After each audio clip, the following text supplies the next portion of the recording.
পুলিশকে বোকা বানানোর কৌশল নিল কুখ্যাত নেশা কারবারি আজাদ আলী। যদিও তার কৌশল শেষ পর্যন্ত সাফল্য পায়নি। অবশেষে বর্তমানে তার স্থান হয়েছে জেলা হাসপাতালে। সেখানে পুলিশি প্রহরায় চিকিৎসকদের পর্যবেক্ষণে চিকিৎসা চলছে নেশা কারবারি আজাদ আলীর। জানা গেছে, তার বাড়িতে ব্রাউন সুগার মজুত রাখার খবর পায় কৈলাসহর থানার পুলিশ।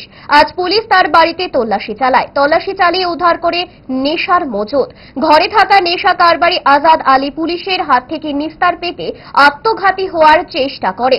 তার চালাকি ধরে ফেলে পুলিশ। তড়িঘড়ি তাকে হাসপাতালে নিয়ে আসে কৈলাসহর থানার পুলিশ। ঘটনা কৈলাসহরের ভগবাননগর এলাকায়। ঘটনার সম্পর্কে কৈলাসহর থানার পুলিশ আধিকারিক কি জানাচ্ছেন শোনাবো। ইনফরমেশন আসে যে ভগবাননগর 2 নম্বর ওয়ার্ডে আজাদ আলীর বাড়িতে কিছু কন্ট্রাব্যান্ড আইটেম আছে বলে এমন একটা খবরের ভিত্তিতে আমরা সেখানে প্রয়োজনীয় ব্যবস্থা সমস্ত নিয়ে আমরা সেখানে উপস্থিত হই এবং রেড সম্পন্ন করি। রেড চলাকালীন তার বাড়িতে যা প্রসিজার আছে মেনটেন করার সময় এই উক্ত বাড়ির মালিক আজাদ আলী, যে নাকি ব্যবসা করে, তার বাড়িতে আমরা কিছু কন্ট্রাব্যান্ড আইটেম উদ্ধার করতে পেরেছি। ওই উদ্ধার কার্য এবং প্রসিজার মেনটেন করার সময় সে তার শারীরিক অসুস্থতা যে ফিল করছিল, এটার ভিত্তিতে তার নাকি প্রেশার হাই হয়ে রয়েছে।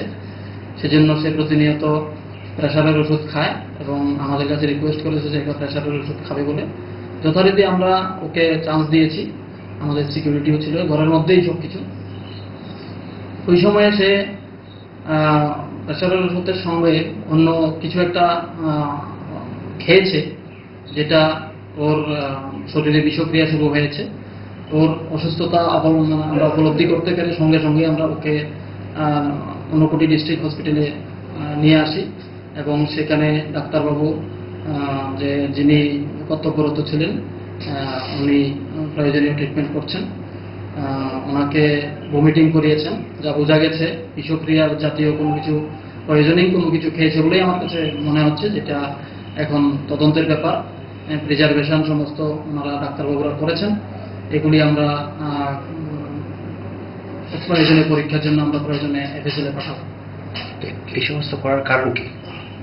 ওর ঘর থেকে যে কন্ট্রাব্যান্ড আইটেম, যেটা আমাদের ধারণা suspected to be brown sugar, যেটা উদ্ধার করেছি,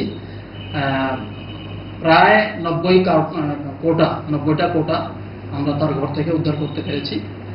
তো এটার কারণেই হতে পারে